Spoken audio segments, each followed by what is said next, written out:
In today's Leeds news, Poveda gets call up, January loan up top, Firpo changes allegiances, and Kristensen permanent move may happen.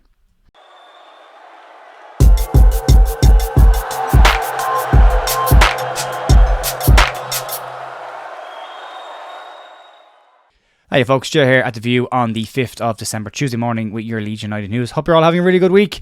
There's not a massive amount going around. I said it yesterday. I jinxed myself yesterday. There was too much stuff yesterday. There's nothing today. There's little bits and some interesting stuff as well. And we'll start off today and we'll get into this and we'll talk about Ian Poveda. The Leeds United attacking midfielder will be out of Leeds' next 3 matches minimum after he got called up to the Colombian national team's B squad for their upcoming friendlies against Venezuela and Mexico. Poveda has been called up to this. Is a B squad. It should be said that it is a B squad, not the full national side. Manager Néstor Lorenzo is keen to look at other options in this team as well. And Ian Poveda is one of the few players that called up. It's not part of the normal Colombian national side call up, which is why the likes of Luis Sinisterra and that are not in the squad. However, Poveda will be part of their friendly matches against Venezuela on December 10th and Mexico on December 16th. And Leeds will be without him for 3 matches in December as a result of that as well. Leeds pretty stocked pretty well in that area of the park. He's had a couple of minutes this year, not a massive amount of time, and it'd be nice to see if he can get some game time for the Colombian B team as well and see what he's made of this season, and maybe he comes back to Leeds with some game time under his belt and maybe get some more game time for us. We'll have to wait and see, but well done to Ian Poveda on getting that call up. He's had a funny year this year, Ian, but I'm delighted to see him getting a call up to the Colombian B national side, so best of luck to him during his time in those matches. Moving on, let's talk about potential incomings, and there's a couple of bits here. We'll just break from the normal script for a second. There's a couple of things here.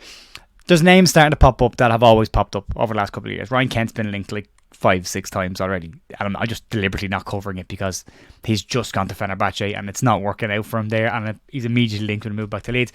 This one is similar to this, but there's possibly a little bit more truth in this, which is why I'm including it. And it's about Ben Brereton Diaz, and I know we've been linked with him loads of times, but according to Team Talk, which again, pinch of salt, but we'll get to the important part, they have said that former Blackburn striker Ben Brereton Diaz could be in line for a move back to England on loan this January. Diaz left Blackburn last season to move to Villarreal, and it just hasn't really clicked for him yet so far. The 24-year-old has yet to find the back of the net in the 16 matches he's played so far for Villarreal, that on the back of scoring 38 goals in 2 seasons for Blackburn.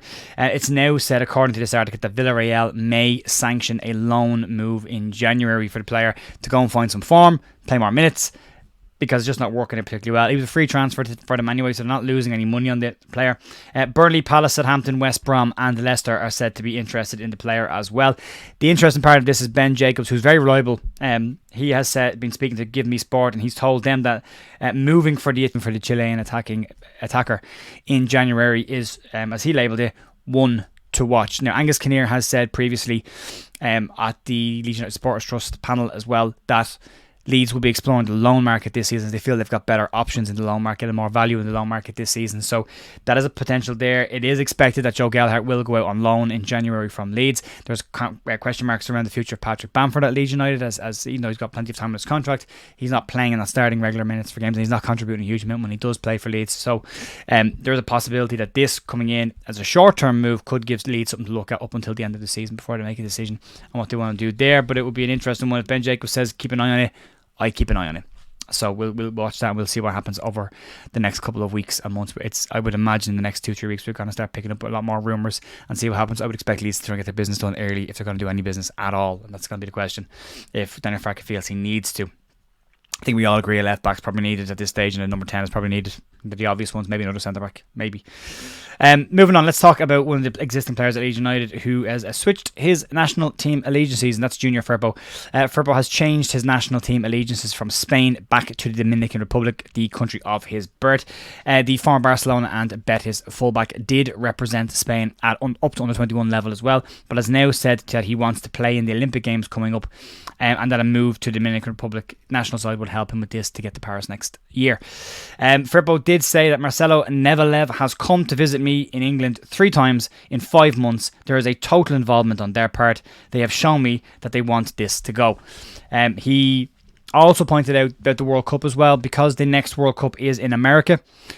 Mexico and Canada, they're automatically qualified for the tournament, so there's additional America's spots up for grabs, and the Dominican Republic have been knocking on the door for a while and could potentially qualify for the World Cup as well, as a result of the more competitive teams and that being removed from it and automatically qualifying, which means Firpo might even have a chance of playing the Olympics and in the World Cup if he can keep his hamstrings from tweaking.